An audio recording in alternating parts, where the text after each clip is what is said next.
Three, two, one.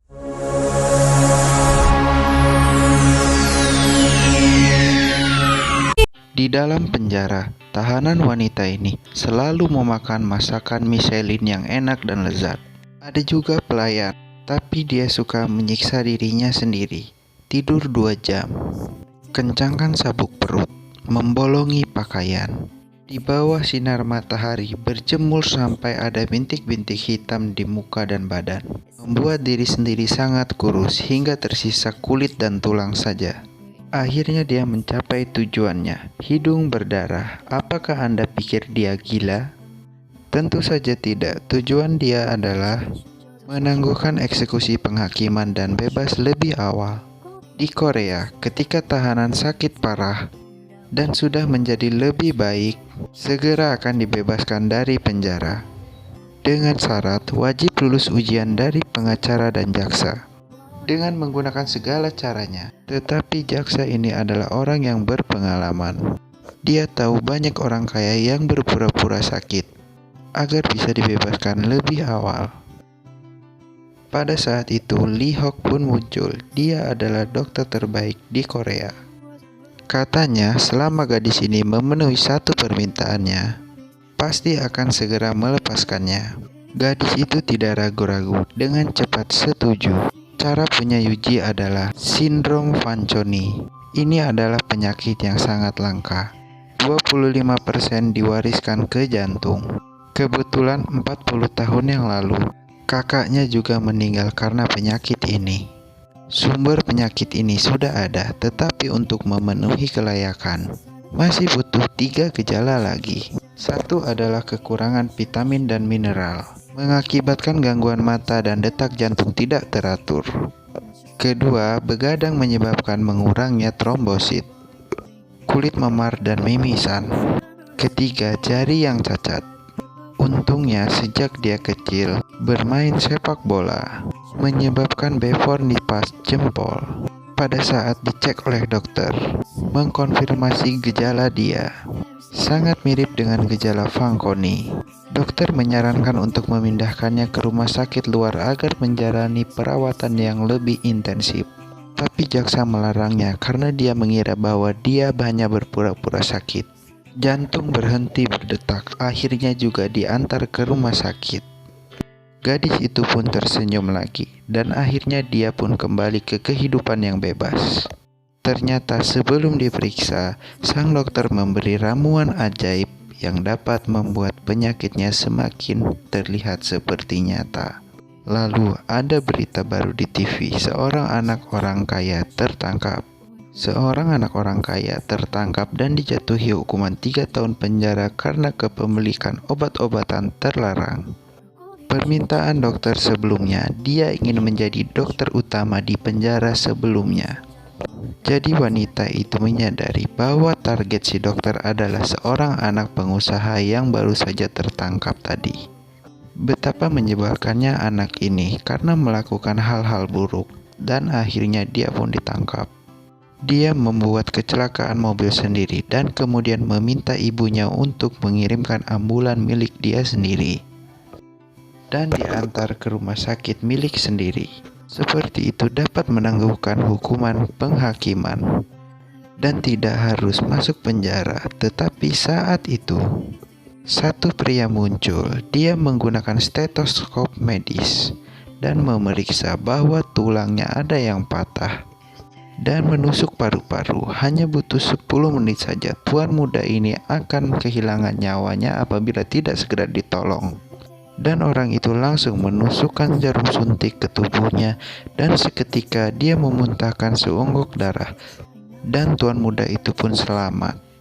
Tapi dokter itu kesini bukan untuk menyelamatkannya, tapi dia ingin membalaskan dendamnya kepada anak orang kaya ini. Dia adalah anak kedua dari seorang pengusaha kaya.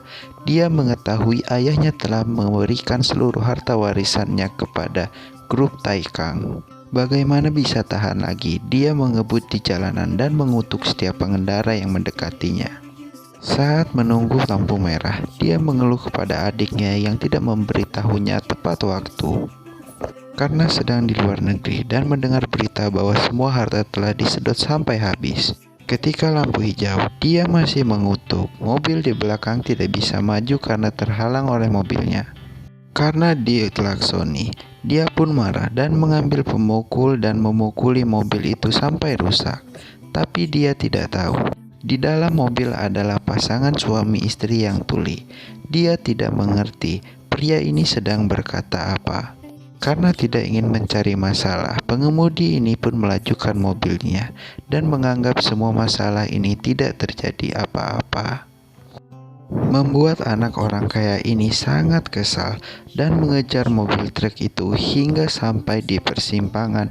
Anak orang kaya itu pun langsung menghalangi mobil truk kedua orang tuli itu. Tapi malah dia yang tertumbur oleh truk. Satu orang terbaring di tanah. Dokter menyuntik perutnya, sudah bisa mendiagnosa apa yang terjadi kepada tulang dan bagian dalam tubuhnya. Gunakan tabung dan toples, membuat alat hisap sederhana untuk memompa darah keluar. Tapi tidak ada yang tahu, dokter yang pintar ini pernah karena narapidana ini, karirnya dihancurkan seketika. Di persimpangan jalan, satu jeep menuju ke arah mobilnya dan langsung dia menancap gas, hampir saja tertumbur. Sang adik hanya bisa ketakutan dan merasa sangat ketakutan. Dan jeep itu pun menumbur kedua orang tuli itu. Kedua orang tuli itu dilarikan ke rumah sakit dengan keadaan yang sangat kritis. Operasi pun dimulai. Operasi berjalan sangat lancar, tapi tiba-tiba anak orang kaya masuk ke dalam dan meminta dokter untuk mengobati adiknya dulu. Luka ini untung cepat sampai rumah sakit, kalau tidak luka ini akan cepat sembuh duluan. Tapi anak orang kaya ini tidak mudah menyerah. Dia memegang dokter dan berbicara, "Saya adalah putra pemilik rumah sakit ini. Jadi kalau Anda tidak ingin kehilangan pekerjaan ini, perbaiki dulu wajah adik saya." Dia melihat ke meja operasi. Jika tidak operasi saat ini, orang ini akan mati. Dan dia pun mulai berpikir.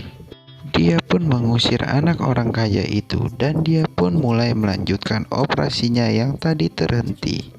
Tidak lama atasan pun datang dan menegurnya untuk merawat anak perempuan dari pemilik perusahaan itu dan biarkan orang lain menangani pasien yang sedang dia tangani. Setelah mengobati anak pemilik perusahaan, sang dokter ingin keluar dari kamarnya. Tetapi saat dia ingin keluar, anak orang kaya itu pun berbicara kepadanya, "Jika Anda berani keluar, saya akan membuat karir dokter Anda hancur seketika." Sesampainya di ruang operasi, ibu dan anak yang ada di kandungannya telah mati karena telat beberapa menit saja mendapat penanganan dari dokter. Karena gara-gara anak kaya sombong ini, dia kehilangan nyawanya. Dan yang lebih parah, anak orang kaya ini mengambil keuntungan dari kematian seorang wanita itu. Dan si dokter pun dipecat.